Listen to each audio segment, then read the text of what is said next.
삶이란 무엇이고 죽음이란 무엇인가? 죽음이란 무엇인가? 죽음이 무엇이길래 이런 일이 가능한 것인가? 백과사전식 풀이에 의하면 죽음이란 일반적으로 생명활동이 정지되어 다시 원상태로 되돌아오지 않는 생물의 상태를 말한다고 한다. 사람과 같은 고등생물의 경우에는 호흡이나 심장 고동이 종지하거나 뇌파가 종지하는 것을 죽음의 기준으로 삼는다고 한다. 그러나 이 정의를 그대로 받아들이기에는 의문점이 한두 가지가 아니다.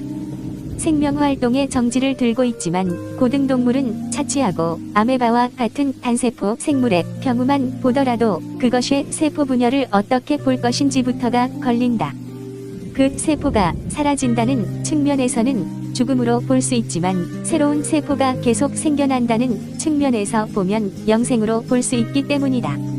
만약 그것을 죽음으로 본다면 단세포 생물은 무엇을 성장으로 볼 것인지부터가 논란거리다. 호흡이나 심장 고동의 종지 여부도 문제점이 있기는 마찬가지다. 종지라고 하지만 어느 정도의 기간 정지를 종지로 볼 것인지, 또한 호흡이나 심장의 고동이 종지한 후에도 세포 분열이 상당 기간 계속되는 현상은 어떻게 설명할 것인지 등이다. 뇌파의 종지 역시 어느 뇌파를 기준으로 할 것인지에서부터 대답이 막힌다. 세포 분열과 부패 현상의 근본적인 차이는 있는 것인지, 그것을 해명할 수 있는 요소는 무엇인지에 이르러서는 더욱 그러하다. 죽음이란 엔트로피 최대를 지향하는 우주 공간에서 엔트로피 최소로 진화하는 생물이 치르는 불가피한 대가라는 해석도 있다. 그러나 이것 역시 자연현상은 때때로 국부적인 부분의 엔트로피가 감소하는 변화를 따르는 경우도 있지만 항상 엔트로피를 증가시키는 방향으로 현상이 변화한다는 원리를 부지하기 위한 이론의 다름 아니라는 비판이 제기돼 있다. 결국 이들 정의는 그 어느 것을 취하더라도 사람의 정신작용을 사상해 버린 유물론적 해석에 불과한 것이며, 그것마저 인간의 인식기관과 인식능력의 한계를 스스로 인정한 타협적 정의의 다름 아니라는 평가를 벗어나기는 어려울 것으로 보인다. 공자님께서 삶도 모르는데 어찌 죽음을 알겠는가 미지생 언지사 하신 말의 깊은 뜻이 여기에 있을지. 삶만큼 별난 입적 모습들 사람은 꼭 자기만큼만 살 수 있다고 한다. 자기만큼 기뻐하고 자기만큼 슬퍼하고 자기만큼 보고 들을 수 있다고 한다. 어찌 삶뿐이겠는가? 죽음 또한 그러할 것이다. 아니, 죽음이야말로 꼭 자기만큼만 죽을 수 있는 실존의 마당이 될 것이다. 죽음은 흉내나 속임수를 끼워 넣을 틈을 주지 않는다. 다만 봄바람을 맞고 가을 달을 본 꼭 그만큼 죽을 수 있을 뿐이다. 죽음은 당하는 일이 아니라 이루는 일이라는 말이 있다. 죽음에 대한 이런 표현은 특히 불교에서 늘 두고 쓰는 말이기도 하다. 죽음을 살 태어남과 한 몸으로 보느냐 아니면 삶과 맞서는 세계로 보느냐에 따라 사람이 삶을 꾸려가는 태도는 무척 달라질 것이다. 죽음을 당하는 일이 아닌 이루는 일로 보는 사람의 삶은 삶과 죽음이 늘 서로 받아들이고 끝없이 서로 살려내는 어우러짐의 마당으로 흐르고 있다.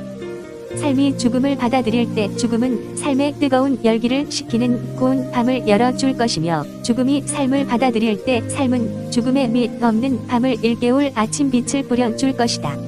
이것은 우리가 살아가는 순간순간 끝없이 일어나고 있는 삶의 진실이기도 하다.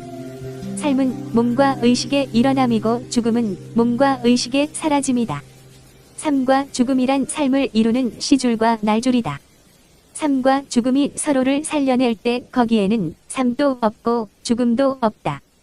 삶과 죽음이란 홀로 설 수 있는 힘이 없기 때문이다. 이처럼 삶과 죽음이 스스로만 내세우지 않는 삶을 불교에서는 열반이라고 한다. 열반이란 모든 맞섬이 사라져 버린 큰 평온이란 뜻이다. 영원한 삶은 없다. 영원한 죽음도 없다. 삶만의 삶은 없다. 죽음만의 죽음 또한 없다. 삶과 죽음은 서로를 향해 끊임없이 스스로를 비우고 있는 것이다. 열반이란 흔히 잘못 알고 있듯 죽음이 아니다. 불법 수행의 목적은 깨달음인데, 깨달음이란 삶과 죽음이 본디 없는 것을 밝게 보는 일이며 사무치게 맛보는 일이기 때문이다. 이런 깨달음을 다른 말로 니로다사마빠띠 니로트하사마 마이너스 프아티 곧 멸진정이라고 한다. 여기서는 생각의 일어남, 생화, 사라짐, 사뿐만이 아니라 호흡의 들숨, 날숨도 사라져 버린다. 그러므로 참으로 멸진정을 이룬 사람은 숨길마다 집착이 없는 숨을 쉬며 언제든지 들숨과 날숨을 놓아 버릴 수 있는 삶을 살아가는 것이다. 자기만큼 죽을 수 있다는 말은 그래서 수행자들에게는 더욱 잘 들어맞는 말이기도 하다. 참으로 나고 죽음이 없는 삶을 산 수행자라면 죽음 또한 옷을 갈아입듯 또는 꽃 한 송이를 바라보듯 흔들림 없이 맞이할 수 있기 때문이다. 뿐만 아니라 그는 죽음을 당하는 것이 아니라 언제라도 죽음을 이룰 수 있는 니로다사마빠띠에 힘을 지니고 있을 것이다.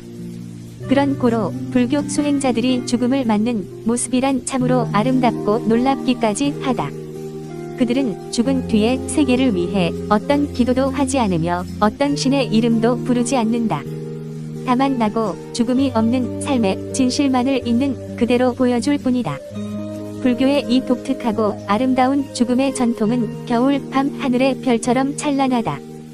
그들은 앉아서 가기도 하고 좌탈 서서 가기도 했으며 입망 거꾸로 서서 가기도 하고 도합 걸어가면서 가기도 했다. 보적 그런가 하면 가다가 멈추기도 하고 가는 시기를 조정하기도 했다. 이런 모습은 참으로 장엄하고 아름다워 눈부시다.